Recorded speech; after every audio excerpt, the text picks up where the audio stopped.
Today we're going to make eggy bread or French toast.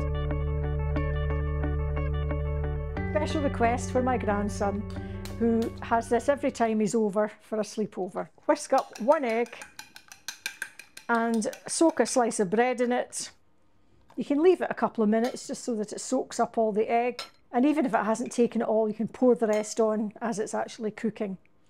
Make sure it's all well covered with the egg.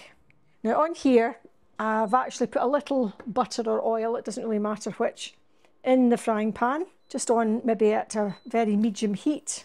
When I pop the bread in, just give it its final turn there. If there's a tiny little bit of the egg mixture, just pour it on top of the bread, it'll just soak through. I'll be grating a little bit of fine cheddar cheese. I don't really need very much, it's just enough to flavour each side of the eggy bread. Now it'll need maybe about 3 or 4 minutes on each side. I'm turning it over, it's still very pale, but it's just so that I can add some cheese, and then I will flip it back over. The cheese melts in rather nicely as well. Okay, so just a little cheese on the top of that while the other side is cooking.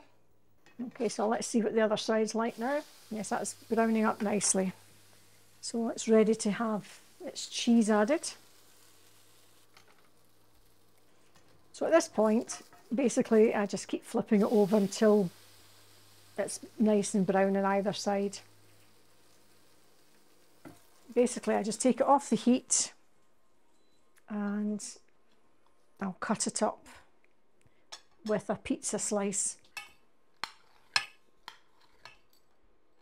And when my grandson was smaller, we used to make it into a fancy face.